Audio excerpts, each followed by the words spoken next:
نحمده ونصلي ونسلم على سيدنا ومولانا رسوله النبي الأمين المكين الحنين الكريم الرؤوف الرحيم. أما بعد فأعوذ بالله من الشيطان الرجيم. بسم الله الرحمن الرحيم.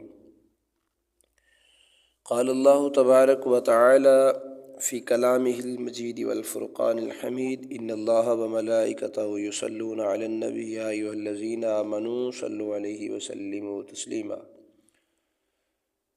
اللهم صل على سيدنا ومولانا محمد وعلى آل سيدنا ومولانا محمد وبارك وسلم وصلوا عليه.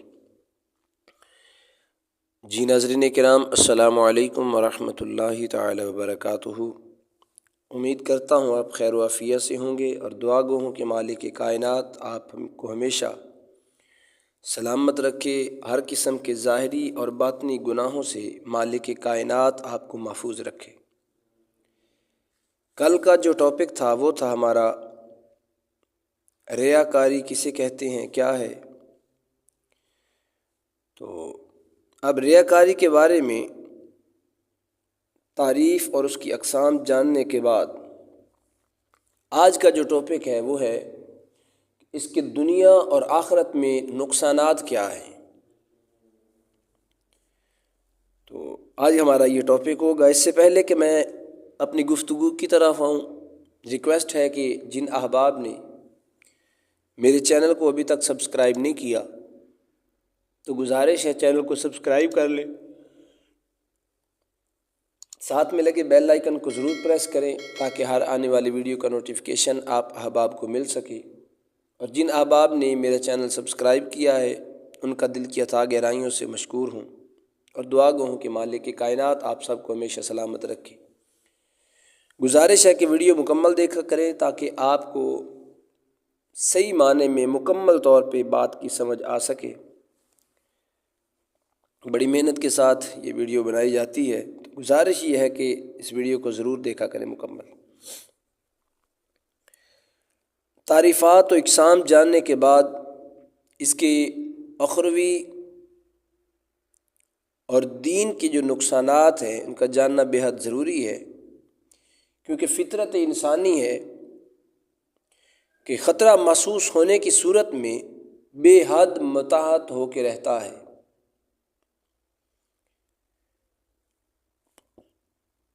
اور نفس بھی خوف کے احساس کی بنا پر اطاعت کی جانب مائل ہو جاتا ہے.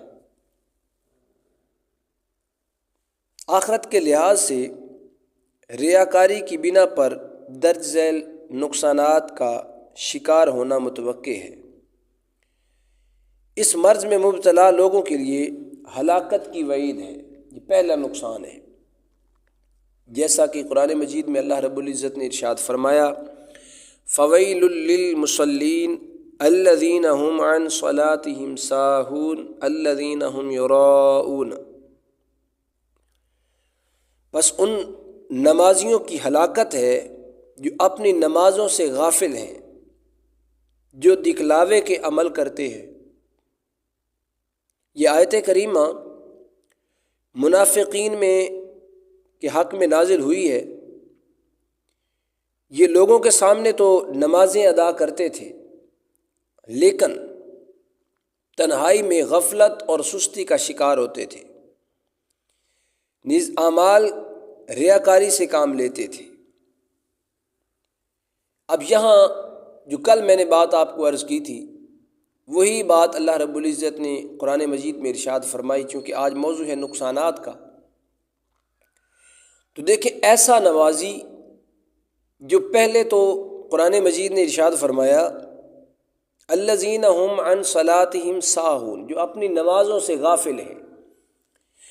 اب نمازوں سے غافل سے کیا مراد ہے؟ غفلت کیا ہے نمازوں میں؟ ایک تو یہ ہے کہ کبھی دیر سے پڑھی، کبھی کسی وقت پڑھ لی، ٹائم پہ نہ پڑھنا، یہ نماز کی غفلت ہے. دوسری جو ہے وہ یہ ہے کہ نماز سے بندہ غافل ہونے سے مراد یہ ہے کہ جب بندہ اللہ رب العزت کے گھر میں نماز کے لیے آتا ہے، نماز پڑھتا ہے، تو نماز پڑھنے کے ساتھ ساتھ جب وہ نماز سے باہر جاتا ہے تو جو قول اس نے مسجد میں کیے تھے اپنے ان اقوال کو بھول جاتا ہے۔ مثال کے طور پر اس نے مسجد میں آ کے اللہ رب العزت کی تعریف کی، اللہ رب العزت کا ذکر کیا، اور ذکر کرنے سے اللہ رب العزت نے اس کے دل کو بھی طہارت عطا فرما دی، اس کی زبان کو بھی طہارت عطا فرما دی۔ اب دل اور پاک ہو گیا، دل ویسے پاک رہتا ہے، مگر جب نماز پڑھی تو نماز کے فیوز و برکات جو اسے ملے اس نے وہ حاصل کیے، اور حاصل کرنے کے بعد جب دوبارہ باہر مسجد سے نکلا پھر دنیا داری کے کاموں میں، وہ اپنی نماز کو بھول بیٹھا۔ یہ زبان اللہ اور اس کے رسول کے ذکر کے لیے ہے، وہ اس عہد کو بھول بیٹھا اور وہ دنیا کے کاموں میں مشغول ہو کر برائیاں کرنے لگا۔ دنیا کے کام میں رزق حلال کے لیے زبان کا استعمال کرنا، جسم کا استعمال کرنا جائز ہے، باعث ثواب ہے، مگر چونکہ اس نے اپنے سارے اقوال بھول کر جو مسجد میں کیے تھے، جو وعدے اللہ رب العزت کے ساتھ کیے تھے، سبحانک اللہم و بحمدک وتبارک اسمک وتعالی جدک ولا الہ غیرک، اسی طرح الحمدللہ رب العالمین الرحمن الرحیم مالک یوم الدین، یہ سارے جو اس نے کیے تھے کہ قیامت کے دن کا مالک تو ہے، تو رحمان ہے، تو رحیم ہے، تو مطلب یہ ہے کہ جو نماز اس نے مسجد میں پڑھی اس کے کردار میں وہ نماز نظر نہیں آئی، یہ ہے نماز کی غفلت۔ نماز پڑھ کر بھی، اس لیے تو قرآن مجید میں اللہ رب العزت نے نماز قائم کرنے کا حکم فرمایا ہے۔ تو قائم کیسے ہوتی ہے؟ نماز قائم ایسے ہی ہوتی ہے کہ جو زبان پہ ہو وہی اپنے آپ پہ لاگو کیا جائے، وہی کردار نظر آئے۔ نمازیں 30 سال پڑھی جائیں مگر جھوٹ ختم نہ ہو۔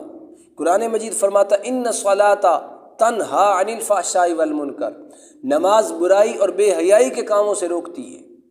اب نماز تو روکتی ہے، قرآن مجید میں شک و شبہ کی گنجائش نہیں ہے۔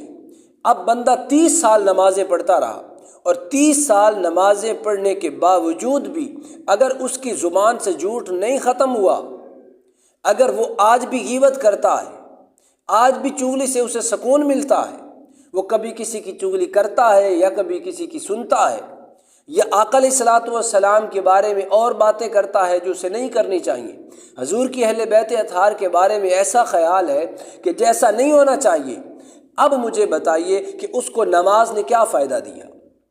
حکم تو یہ ہے کہ نماز برائی اور بے حیائی کے کاموں سے روک لیتی ہے، تو بندہ نمازی بھی ہو اور برائی سے بھی نہ رکے تو یوں سمجھیے گا کہ نماز پڑھ لی ہے مگر نماز ابھی قائم نہیں ہوئی۔ نماز قائم ہوتی تو ہر قسم کا گناہ جو ہے اس کی زندگی سے ختم ہو جاتا۔ یہی تو وجہ ہے آج ہم نے جتنی بھی کوشش کی نماز پڑھنے پہ کی، قائم کرنے کی طرف نہیں آئے۔ نماز پڑھنے پہ توجہ دی ہم نے، نماز پڑھتے ہوئے ہاتھ ایسے ہونے چاہیے، آنکھیں ایسی ہونی چاہیے، بالکل ایسا ہی ہے کہ جس طرح علماء کرام بتاتے ہیں آپ کو، ہاتھ کیسے باندھ رہے ہیں، کیسے تکبیر اولیٰ کہنی ہے، کیسے آپ نے اللہ اکبر۔ مطلب یہ ہے کہ یہ جو طریقہ ہے یہ نماز کا جسم ہے۔ نماز کی روح کیا ہے؟ جسم اور روح ملتا ہے تو زندگی بنتی ہے۔ اب نماز کی زندگی تب بنے گی جب نماز کے جسم کے ساتھ ساتھ نماز کی روح بھی ہوگی، ظاہری طہارت کے ساتھ ساتھ دل کی طہارت بھی ہوگی۔ تو دل کی طہارت تو تب ہوگی جب بندے کے اندر ریاکاری نہیں ہوگی، دل کی طہارت تو تب ہوگی جب بندے کے دل میں تکبر نہیں ہوگا، دل کی طہارت تب ہوگی جب دل میں حسد نہیں ہوگا۔ اب یہ ساری امراض اگر دل سے دور ہیں تو پھر آپ کی نماز قائم ہے۔ اسی طرح ظاہری گناہ اگر آپ کی زبان سے نماز آپ کو روک لیتی ہے اور آپ نہیں کرتے، آپ رکے رہتے ہیں، تو مطلب یہ ہے آپ کی نماز مکمل ہے، قائم ہے۔ اگر آپ نماز میں اللہ رب العزت سے کچھ اور وعدے کریں اور باہر جا کے وہ ان وعدوں کو بھول جائیں، ادھر آقا علیہ الصلوۃ والسلام پر، ان کی آل پر درود و سلام پڑھیں، باہر آقا علیہ الصلوۃ والسلام کے شکوے، حضور کی اہل بیت اطہار کے بارے میں ایسی ایسی باتیں جو کبھی بندہ گمان ہی نہیں کر سکتا، تو مجھے بتائیے آپ نے نماز میں کیا پڑھا؟ جو وعدے مالک سے مسجد میں بیٹھ کے کیے، ہمارے اس معاشرے کے اندر جو بات مسجد میں بیٹھ کے کی جائے وہ ایک قسم ہوتی ہے، عہد ہوتا ہے، حلف ہوتا ہے وہ، تو مسجد میں حلف دے کے جاتے ہیں کہ یا اللہ ہم تیرے محبوب کے بھی غلام ہیں، تیرے محبوب کی آل کے بھی غلام ہیں، نبی پاک پر بھی درود پاک ہے اور حضور کی اہل بیت اطہار پر بھی درود و سلام ہے، مگر باہر جب جاتے ہیں تو یہ ہمارے رویے بدل جاتے ہیں، پھر ہمارے جو وعدے کیے تھے وہ بدل جاتے ہیں۔ احباب ذی وقار، نماز بھی سوچتی ہوگی کہ اے بندہ خدا ابھی تو کیا کہہ کے آیا ہے، اور آج تو یہی تو ہے جن نمازیوں پہ نمازیں ان کے منہ پہ مار دی جائے گی، یہی وجہ ہے۔ اور یہ نماز کی غفلت سے مراد یہی ہے کہ بندہ اپنی نماز سے غافل ہو جاتا ہے کہ میں نے کیا کیا ہے۔ نماز پڑھی، فجر پڑھ لی، ظہر پڑھ لی، عصر پڑھ لی، مغرب، عشاء، جمعہ، کوئی نماز نہیں چھوڑتے، مگر اسی طرح زندگی ویسی کی ویسی رہی، زندگی نہ بدلی۔ تو نماز تو برائیاں چھڑوانے کے لیے آئی تھی، تو جب برائیاں نہ چھوٹی تو یہی غفلت ہے جو ہمارے اندر ہے، نماز میں غفلت ہے۔ تو یہاں منافقین کا بتایا گیا ہے آیت کریمہ میں کہ منافقین جو تھے وہ نمازوں میں سستی کیا کرتے تھے، غفلت رکھتے تھے۔ تو قرآن مجید تو فرما رہا ہے کہ اگر آپ کا کردار ٹھیک نہ ہو، آپ کی دیکھیں نمازی تو آقا حسین پاک بھی تھے، نمازی یزیدی بھی تھے، تو پھر نماز جو کردار والی تھی وہ آقا حسین کے پاس تھی، ان کے پاس نہیں تھی۔ تو جو آقا حسین علیہ الصلاۃ والسلام آپ کی جو نماز ہے وہی حقیقی معنوں میں نماز ہے، جس نماز کے ساتھ ساتھ کردار بھی ہو، اخلاق بھی ہو، اور دوسری طرف کردار کی دھجیاں اڑا دی گئی، بہن بیٹی کی عزت کی خبر نہ تھی۔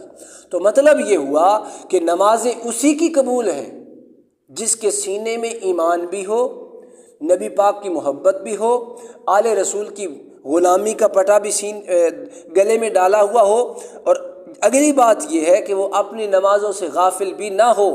اگر نمازوں سے غفلت کرتا ہے تو یوں سمجھیے کہ اس کی نماز منافقین والی نماز ہے۔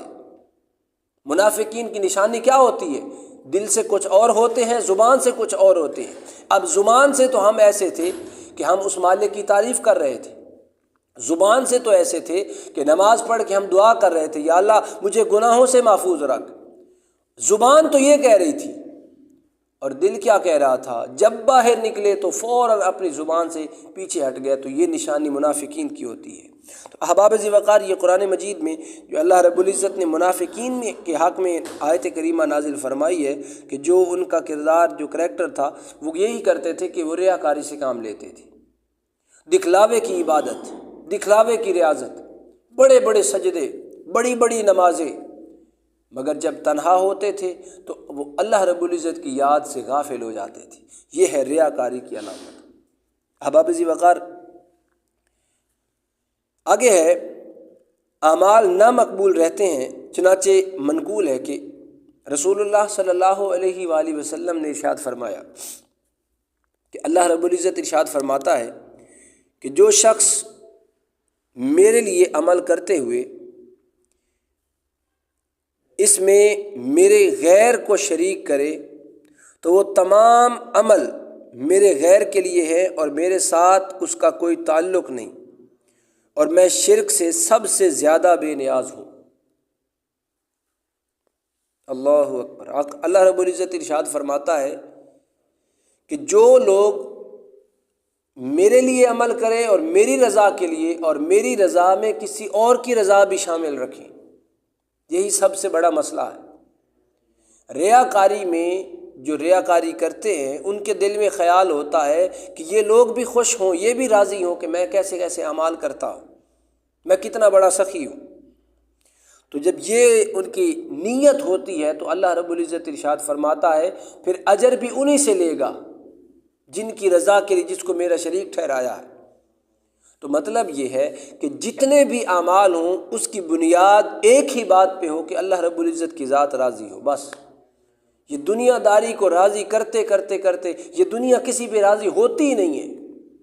آپ جو کچھ مرضی کر لیں، اپنا خون بھی ان لوگوں کو پلا دے دنیا کو، تو دنیا ہے ہی ایسا دھوکہ کہ یہ کبھی خوش ہوتے ہی نہیں۔ اس لیے ان کو خوش کرنا چھوڑیں، خیال ہی چھوڑ دیں، بس راضی اس مالک کی ذات کو کریں۔ کوئی بھی عمل کرتے ہیں آپ، ہر عمل میں پہلے بھی نیت کریں، بعد میں بھی اللہ رب العزت کی بارگاہ میں عمل کرنے کے بعد معافی بھی مانگیں۔ ہو سکتا ہے ذہن میں کبھی خیال آ گیا ہو، عمل کرنے سے پہلے نیت یہ کریں کہ یا اللہ میں تیری اور تیرے محبوب کی رضا کے لیے عمل کر رہا ہوں، اور عمل کرنے کے بعد دعا کریں کہ مالک کائنات میں توبہ کرتا ہوں اگر میرے دل میں کبھی رائی کے برابر بھی ریاکاری کا خیال آیا ہو، اس خیال سے بھی معافی مانگتا ہوں۔ تو پھر دیکھیے گا کہ اللہ رب العزت آپ کو کیسے ریاکاری سے محفوظ رکھتا ہے۔ تو احباب ذی وقار، یہ جو ریاکاری ہے یہ اتنا بڑا گناہ ہے کہ بروز قیامت بندہ، پہلی آیت کریمہ میں فرمایا گیا کہ یہ ہلاک ہیں، فویل للمصلین، نمازیوں کے لیے بربادی اور ہلاکت ہے، اور یہاں فرمایا گیا ہے کہ پھر جو اجر ہے وہ بھی انہی سے مانگو جن کے لیے آپ نے عمل کیا تھا۔ اب بندہ عمل کرتا ہے دنیا دار لوگوں کو خوش کرنے کے لیے، خدا نہ خواستہ کرے، تو اب قیامت کے دن یہ دنیا دار کیا دیں گے؟ بروز قیامت تو یہ منظر ہوگا کہ باپ بیٹے سے دور جا رہا ہوگا، بیٹی ماں سے دور جا رہی ہوگی، کہیں ایسا نہ ہو کہ ایک نیکی مانگ لے۔ تو ناظرین کرام، یہ دنیا دار کیا دیں گے جو خود اپنے آپ کے لیے پریشانی میں مبتلا ہوں گے۔ اس لیے اللہ اور اس کے رسول کی ذات کو راضی کرے، دنیا میں کچھ نہیں رکھا، یہ دنیا سوائے دھوکے کے اور کچھ نہیں ہے، دنیا دھوکہ ہے۔ اس لیے ہمیشہ اللہ رب العزت کی ذات کو راضی کرنے کی کوشش کریں۔ اسی طرح آقا علیہ الصلوۃ والسلام کی حدیث مبارکہ ہے، تاجدار کائنات صلی اللہ علیہ وآلہ وسلم نے ارشاد فرمایا، اللہ ایسے عمل کو قبول نہیں کرتا جس میں ذرہ برابر بھی دکھلاوا ہو۔ اللہ اکبر، ذرہ برابر بھی دکھلاوا ہو تو وہ عمل قابل قبول نہیں ہے، ذرہ برابر بھی ہو۔ تو جن کی نیت ہی بالکل یہی ہو کہ لوگ کہیں بڑا حاجی ہے، ان کا نامہ، ان کے اعمال کیسے قبول ہوں گے؟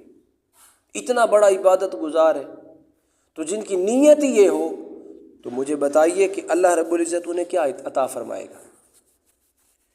اسی طرح اعمال برباد ہو جاتے ہیں، جیسا کہ اللہ رب العزت نے قرآن مجید میں ارشاد فرمایا، لا تبطلوا صدقاتکم بالمن والاذى کالذی ينفق مالہ رئاء الناس، احسان جتا کر اور اذیت پہنچا کر اپنے صدقات اس شخص کی طرح ضائع نہ کرو جو لوگوں کو دکھانے کے لیے اپنا مال خرچ کرتا ہے۔ یعنی جو لوگ اپنا لوگوں کو دکھانے کے لیے مال خرچ کریں ان کے اعمال ضائع کر دیے جاتے ہیں۔ اسی طرح قرآن مجید میں ارشاد فرمایا گیا کہ اگر کسی کو صدقہ دو، اس پر احسان نہ جتاؤ اور اسے اذیت نہ پہنچاؤ، بار بار اسے نہ بتاؤ کہ میں نے آپ کو اتنا دیا تھا، تو جو ایسا کرتا ہے وہ دکھلاوا کرنے والے شخص کی طرح اپنا مال ضائع کر دیتا ہے۔ ایسے لوگوں کو مقام مذمت میں تذکرہ کیا گیا ہے، جیسا قرآن مجید میں ارشاد فرمایا، یراء الناس ولا یذکرون اللہ الا قلیلا، کہ لوگوں کو دکھانے کے لیے عمل کرتے ہیں اور اللہ کو بہت تھوڑا ہی یاد کرتے ہیں۔ یعنی اللہ رب العزت کو یاد تھوڑا کیا جاتا ہے، دکھانا زیادہ ہوتا ہے لوگوں کو۔ تو جب یہ نیت ہوتی ہے تو ایسے اعمال بربادی کی طرف لے کے جاتے ہیں۔ آئیے ذرا، یہ آیت کریمہ بھی منافقین کے بارے میں نازل ہوئی، حضرت قتادہ رضی اللہ تعالیٰ عنہ۔ اب یہ دیکھیں کہ جتنی بھی آ رہی ہیں دکھلاوے کی، تو ساتھ منافقین کا ذکر آ رہا ہے۔ اس سے مطلب یہ نکلتا ہے کہ جو دکھلاوے کی عبادت کرتے ہیں وہ منافقین ہوتے ہیں۔ منافق کی علامت ہے دکھلاوے کی عبادت کرنا۔ آئیے ذرا، حضرت قتادہ رضی اللہ تعالیٰ عنہ کا فرمان ہے کہ جب بندہ ریاکاری کرتا ہے تو اللہ رب العزت ارشاد فرماتا ہے، میرے بندے کو دیکھو میرے ساتھ مزاح کر رہا ہے۔ اللہ اکبر، بندہ بھی میرا ہے، کھاتا بھی میرا رزق ہے، میری ہی نعمتیں استعمال کرتا ہے اور میرے ساتھ مذاق کر رہا ہے۔ عبادت کرتا ہے تو دوسروں کے لیے کرتا ہے، نیت میرے لیے اور کرتا کسی اور کے لیے۔ رضا کسی اور کی، نیت میں میرا نام لے دیتا ہے کہ عبادت خاص اللہ رب العزت کی۔ اگر مال خرچ کرتا ہے تو نام میرا لیتا ہے۔ اور دیکھیے کہ کتنا بڑا مذاق ہے معاذ اللہ۔ حضرت قتادہ کا فرماتے ہیں کہ اللہ رب العزت ارشاد فرماتا ہے کہ میرے بندے کو دیکھو، یہ میرا بندہ ہو کر میرے ساتھ مذاق کر رہا ہے، میرا رزق کھا کر مجھ سے مذاق کرتا ہے۔ اب دیکھیے اللہ رب العزت کی کتنی ناراضگی کا سبب بنتا ہوگا وہ عمل جس کے پیچھے دکھلاوا اور ریاکاری ہو۔ اب ابی وقار ریاکار کے لیے اللہ رب العزت کی جانب سے بیزاری کا اظہار کیا گیا اللہ رب العزت کے لیے۔ اب سنیے حضرت ابو ہریرہ رضی اللہ تعالیٰ عنہ، آپ سے مروی ہے کہ میں نے آقا علیہ الصلوۃ والسلام کو فرماتے ہوئے سنا کہ اللہ رب العزت فرماتا ہے کہ شرک کرنے والے کہ شرک سے بے نیاز ہوں، جو کسی عمل میں میرے ساتھ کسی دوسرے کو شریک ٹھہرائے میں نے اسے اور اس کے شرک کو چھوڑ دیا ہے۔ اللہ اکبر۔ جس سے اللہ رب العزت کی ذات چھوڑ دے، ایک لمحے کے لیے اپنے دل میں خیال کیجئے جسے اللہ چھوڑ دے اس کے پلے بچتا کیا ہے؟ جسے اللہ رب العزت کی ذات ہی چھوڑ دے، جو کائنات کا مالک، جو رازق، جو پالنے والا، جس کی نعمتیں استعمال کر رہے ہیں، اگر وہ چھوڑ دے تو ہمارا کون ہے؟ اس لیے خدا را اگر کبھی ذہن میں ایسا خیال آتا ہے تو ایسے خیال کو دور کیجیے اپنے آپ سے، ایسی برائی اور ایسی ریاکاری جیسی لعنت کو دور کریں، اس مالک کی بارگاہ میں جھک جائیں، اس کی مالک کی بارگاہ میں توبہ کریں۔ ناظرین کرام، جتنا زیادہ ہو سکے اللہ رب العزت کی بارگاہ میں معافی مانگے اس برے عمل سے۔ اور یہ وہ عمل ہے جو میں بار بار بتا رہا ہوں جسے گناہ ہم سمجھتے ہی نہیں ہیں۔ اللہ ادھر بیزاری کا اعلان کر رہا ہے، اللہ رب العزت چھوڑنے کا حکم فرما رہا ہے، اور ادھر بندہ گناہ ہی نہیں سمجھتا، بندہ سمجھتا صرف جھوٹ بولنا ہی گناہ ہے۔ جی ناظرین کرام، بروز قیامت ذلت اور جہنم میں داخلہ مقدر بنے گا جس کے دل میں ریاکاری ہوگی۔ حضرت ابو ہریرہ رضی اللہ تعالیٰ عنہ اس حدیث مبارکہ کے راوی ہیں، وہ فرماتے ہیں کہ رسول اللہ صلی اللہ علیہ وآلہ وسلم نے ارشاد فرمایا، بے شک قیامت کے دن لوگوں میں سے جس کے خلاف سب سے پہلے فیصلہ کیا جائے گا وہ شخص ہوگا کہ جسے راہ خدا میں شہید کیا گیا ہوگا، پس اسے اللہ رب العزت کی بارگاہ میں حاضر کیا جائے گا، اور اللہ تبارک و تعالیٰ اسے اپنی نعمتیں یاد دلائے گا، وہ ان کا اقرار کرے گا۔ اللہ رب العزت ارشاد فرمائے گا، تو نے ان نعمتوں کے شکر کے طور پر کیا عمل کیا؟ تو عرض کرے گا، مالک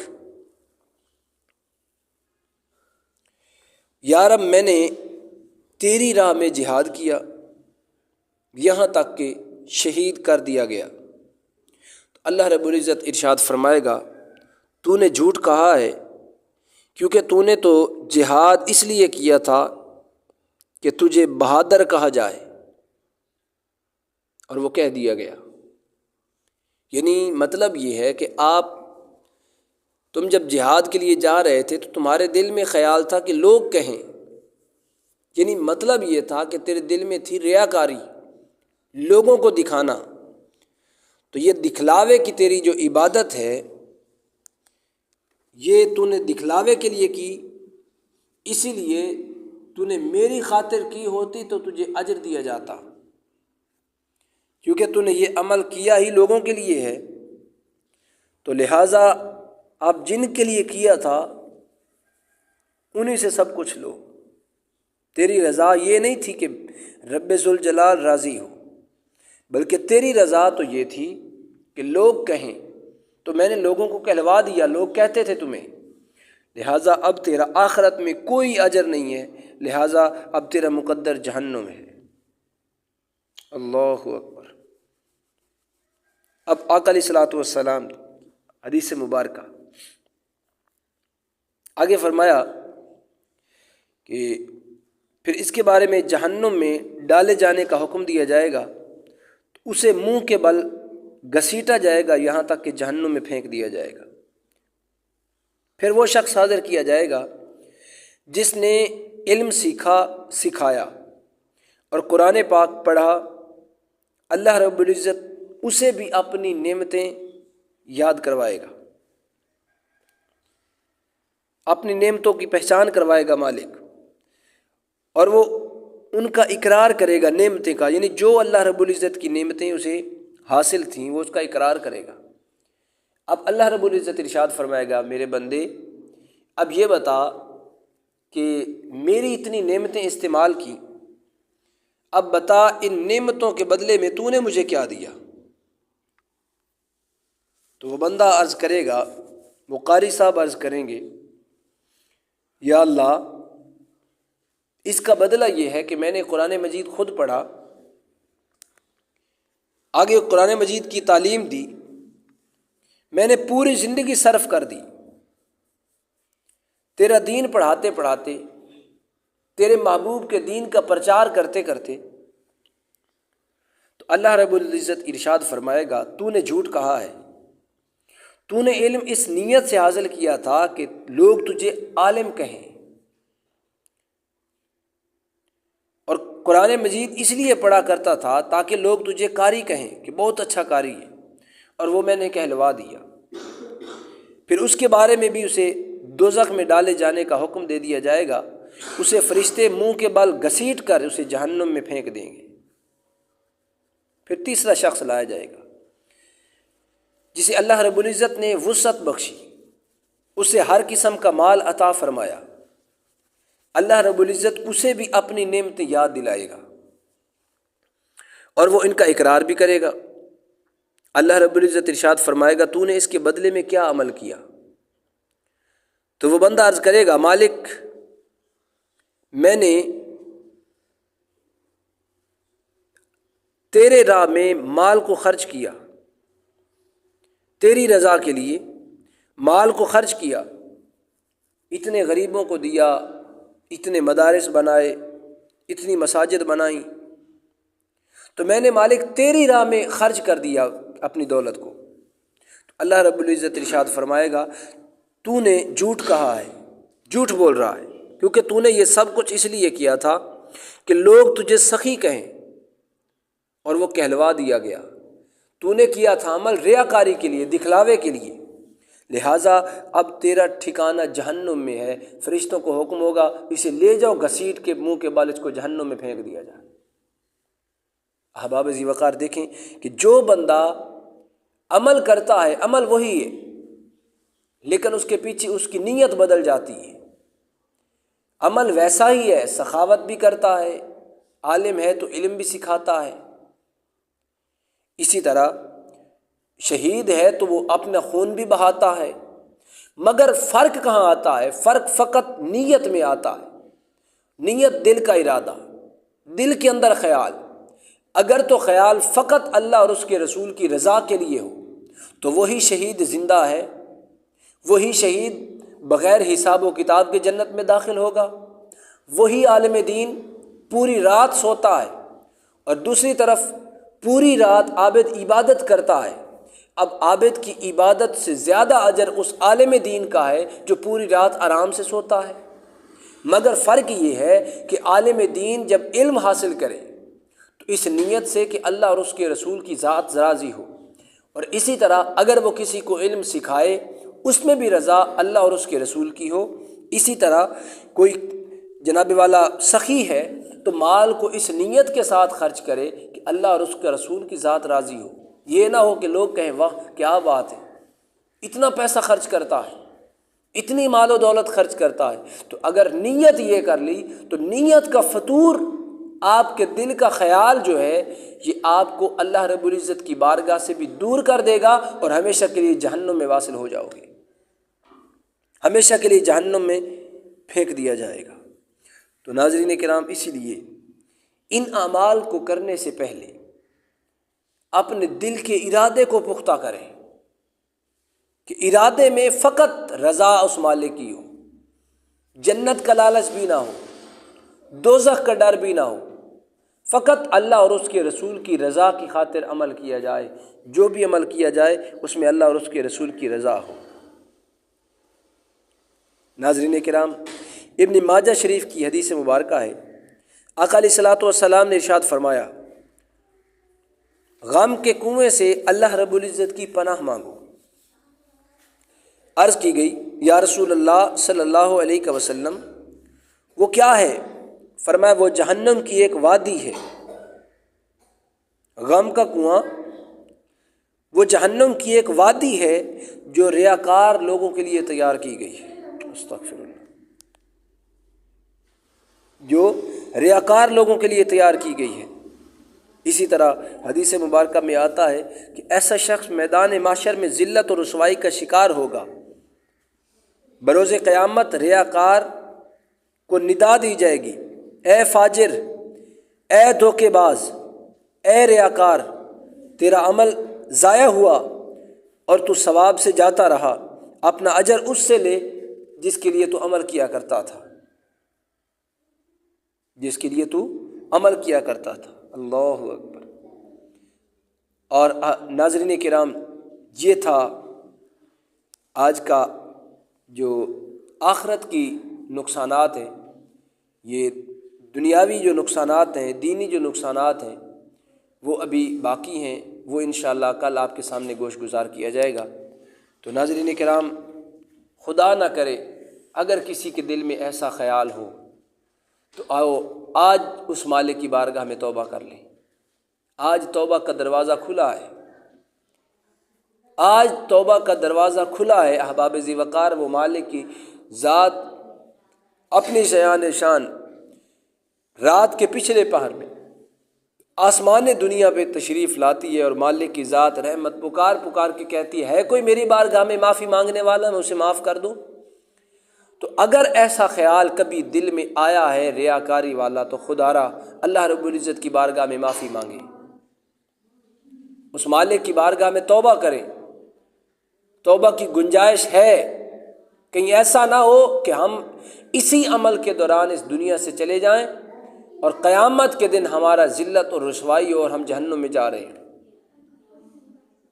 اس سے پہلے کہ وہ وقت آ جائے موت کا، گزارش ہے کہ اس مالک کی بارگاہ میں توبہ کریں۔ ناظرین کرام، آقا علیہ الصلوۃ والسلام کی محبت کو بڑھانے کے لیے اور ریاکاری کو ختم کرنے کے لیے ایک درود پاک میں آپ کے سامنے گوش گزار کر رہا ہوں۔ جو شخص اس درود پاک کو پڑھے گا وہ ریاکاری سے محفوظ رہے گا، دکھلاوے سے محفوظ رہے گا، اور دیگر باطنی گناہوں سے محفوظ رہے گا۔ وہ درود پاک ذرا سماعت فرمائیے۔ بسم اللہ الرحمن الرحیم، اللہم صلی وسلم علی سیدنا و مولانا محمد وعلی آل سیدنا و مولانا محمد بعدد کل شیء معلوم لک۔ جی ناظرین کرام، یہ وہ درود پاک ہے جس سے آپ ہر قسم کے دکھلاوے ریاکاری سے محفوظ رہ سکتے ہیں۔ اس درود پاک کا جتنا بھی زیادہ ہو سکے ورد کریں، اگر ممکن ہو تو کم از کم 999 مرتبہ اس درود پاک کا روزانہ وظیفہ کریں۔ یقیناً اللہ رب العزت کی بارگاہ میں میرا یقین ہے کہ 40 دن کے عمل سے انشاءاللہ اگر ریاکاری کا دل میں کبھی خیال آیا ہے تو وہ ختم ہو جائے گا۔ مالک کائنات کی بارگاہ میں دعا ہے، مالک کائنات ہم سب کو عمل کرنے کی توفیق عطا فرمائے۔ ناظرین کرام، ویڈیو اچھی لگی ہو تو برائے مہربانی ویڈیو کو لائک کر دیں۔ اگر آپ چینل پہ نئے ہیں تو چینل کو سبسکرائب کر دیں اور ساتھ میں لگے بیل آئیکن کو ضرور پریس کریں تاکہ میری ہر آنے والی ویڈیو کا نوٹیفیکیشن آپ احباب کو بآسانی مل سکے۔ دعا ہے مالک لم یزل ہم سب کو عمل کرنے کی توفیق عطا فرمائے۔ ہمیشہ سلامت رہیں، آباد رہیں، آقا علیہ الصلوۃ والسلام کی بارگاہ میں درود و سلام کا نذرانہ پیش کرتے رہیں۔ مالک کائنات ہم سب کو عمل کی توفیق عطا فرمائے۔ آمین۔ السلام علیکم ورحمۃ اللہ تعالی وبرکاتہ۔